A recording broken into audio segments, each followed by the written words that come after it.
Siddu silent game ಹೈಕಮಾಂಡ್ಗೆ ಸಿದ್ದು ಅಗ್ನಿ ಪರೀಕ್ಷೆ. ಇನ್ನು ಸೈಲೆಂಟ್ ಆಗಿ ಅಸಲಿ ಆಟವನ್ನ ಶುರು ಮಾಡಿದ್ರ ಸಿದ್ದರಾಮಯ್ಯ ಅವರು. ಸಿದ್ದು ಸೈಲೆಂಟ್ ಗೇಮ್, ಸೈಲೆಂಟ್ ಆಗಿ ಅಸಲಿ ಆಟ ಶುರು ಮಾಡಿದ್ರ ಸಿದ್ದರಾಮಯ್ಯ ಅವರು. ನಿರ್ಣಾಯಕ ಘಟ್ಟದಲ್ಲೇ ಹೈಕಮಾಂಡ್ ಈಗ ಇದೆ. ಇನ್ನು ಹೈಕಮಾಂಡ್ಗೆ ಆಪ್ತರ ಮೂಲಕ ಮಹತ್ವದ ಸಂದೇಶ ರವಾನೆ. ಕುರ್ಚಿಯಲ್ಲಿ ಮುಂದುವರಿಯೋಕು ಸದ್ಯಕ್ಕೆ ಸಿದ್ಧ ಸಿದ್ದರಾಮಯ್ಯ ಅವರು. ಜೊತೆಗೆ ಕುರ್ಚಿ ತ್ಯಾಗ ಮಾಡಲಿಕ್ಕೂ ಕೂಡ ಸಿದ್ಧ. ಇನ್ನು ಸಿಎಂ ಬದಲಾವಣೆ ಮಾಡೋದಾದ್ರೆ ದಲಿತರಿಗೆ ಅವಕಾಶ ನೀಡಿ. ಒಂದು ವೇಳೆ ಡಿಕೆಶಿಗೆ ಸಿಎಂ ಪಟ್ಟ ನೀಡೋದಾದ್ರೆ 4 ಡಿಸಿಎಂ ಮಾಡಿ. ಪರಂ, ಜಮೀರ್, ಯತೀಂದ್ರ, ಎಂಬಿ ಪಾಟೀಲ್ ಜೊತೆಗೆ ಸತೀಶ್ಗೆ ಪಟ್ಟ ನೀಡಿ.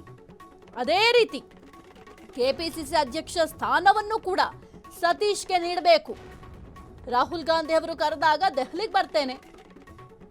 ಆಪ್ತರ ಮೂಲಕ ಹೈಕಮಾಂಡ್ ಸಿಎಂ ಸಿದ್ದರಾಮಯ್ಯ ಸಂದೇಶ.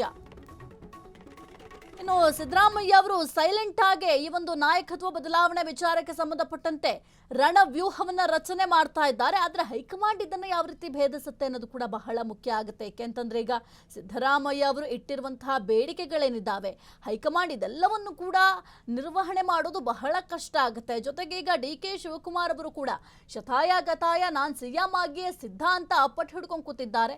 ಅದರ ಜೊತೆಗೆ ಈಗ ಸಿದ್ದರಾಮಯ್ಯ ಅವರು ನೀವೇನಾದ್ರೂ ಸಿಎಂ ಆಗಿ ಮುಂದುವರಿರಿ ಅಂತ ಹೇಳಿದ್ರೆ ಸಿಎಂ ಆಗಿ ಮುಂದುವರಿಯೋಕ್ಕೂ ಕೂಡ ನಾನು ಸಿದ್ಧ ಇದ್ದೀನಿ, ಅಥವಾ ಅಧಿಕಾರವನ್ನ ತ್ಯಾಗ ಮಾಡು ಅಂದ್ರೂ ಕೂಡ ನಾನು ಅಧಿಕಾರವನ್ನ ತ್ಯಾಗ ಮಾಡ್ತೀನಿ. ಆದ್ರೆ ಬಹಳ ಮುಖ್ಯವಾಗಿ ನಾನು ರಾಜೀನಾಮೆ ಕೊಟ್ಟ ನಂತರ ಮುಂದಿನ ಬೆಳವಣಿಗೆಗೆ ನಾನು ಹೊಣೆ ಆಗೋದಿಲ್ಲ ಎಂಬ ಸಂದೇಶವನ್ನ ಆಪ್ತರ ಮೂಲಕ ಈಗ ಹೈಕಮಾಂಡ್ಗೆ ಈ ಒಂದು ಸಂದೇಶವನ್ನ ಕಳುಹಿಸಿರೋ ಸಾಧ್ಯತೆ ಕೂಡ ಇದೆ. ಇನ್ನು ಸಿಎಂ ಬದಲಾವಣೆ ಮಾಡೋದಾದ್ರೆ ಮೊದಲಿಗೆ ದಲಿತರಿಗೆ ಅವಕಾಶವನ್ನ ನೀಡಿ. ಈ ಒಂದು ದಲಿತ ಅಸ್ತ್ರವನ್ನ ಮತ್ತೆ ಪ್ರಯೋಗವನ್ನ ಮಾಡ್ತಾ ಇದ್ದಾರೆ. ಇನ್ನು ನೀವು ಕೂಡ ಗಮನಿಸಿರಬಹುದು, ದಲಿತರಿಗೆ ಸಿಎಂ ಪಟ್ಟವನ್ನ ನೀಡಬೇಕು ಎಂಬ ಕೂಗು ಕೂಡ ಬಹಳ ಜೋರಾಗಿ ಚರ್ಚೆಯಾಗಿತ್ತು.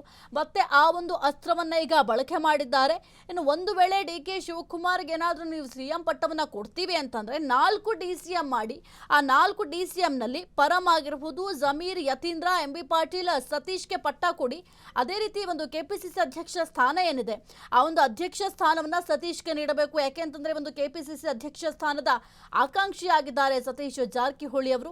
ಹಾಗಾಗಿ ಅವರಿಗೆ ಈ ಒಂದು ಪಟ್ಟವನ್ನ ನೀಡಬೇಕು ಅಂತ ಸದ್ಯಕ್ಕೆ ಈ ಒಂದು ಸಂದೇಶವನ್ನ ಆಪ್ತರ ಮೂಲಕ ಹೈಕಮಾಂಡ್ಗೆ ಸಿದ್ದರಾಮಯ್ಯ ಅವರು ರವಾನೆ ಕೂಡ ಮಾಡಿದ್ದಾರೆ.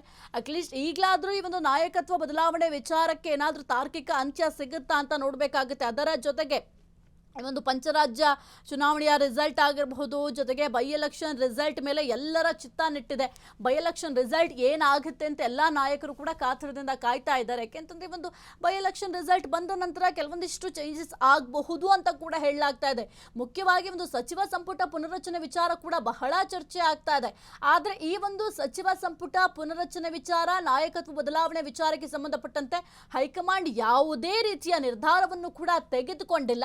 ಒಂದು ಕಡೆ ಡಿ.ಕೆ. ಶಿವಕುಮಾರ್ ಅವರ ಬಣದವರು ಕೂಡ ಪಟ್ಟು ಹಿಡ್ಕೊಂಡು ಕೂತಿದ್ದಾರೆ, ಮತ್ತೊಂದು ಕಡೆ ಸಿಎಂ ಸಿದ್ದರಾಮಯ್ಯ ಅವರ ಬಣದವರು ಕೂಡ ಪಟ್ಟು ಹಿಡ್ಕೊಂಡು ಕೂತಿದ್ದಾರೆ. ಇದೆಲ್ಲವನ್ನು ಕೂಡ ಹೈಕಮಾಂಡ್ ನಿಭಾಯಿಸಲೇಬೇಕಾಗಿದೆ.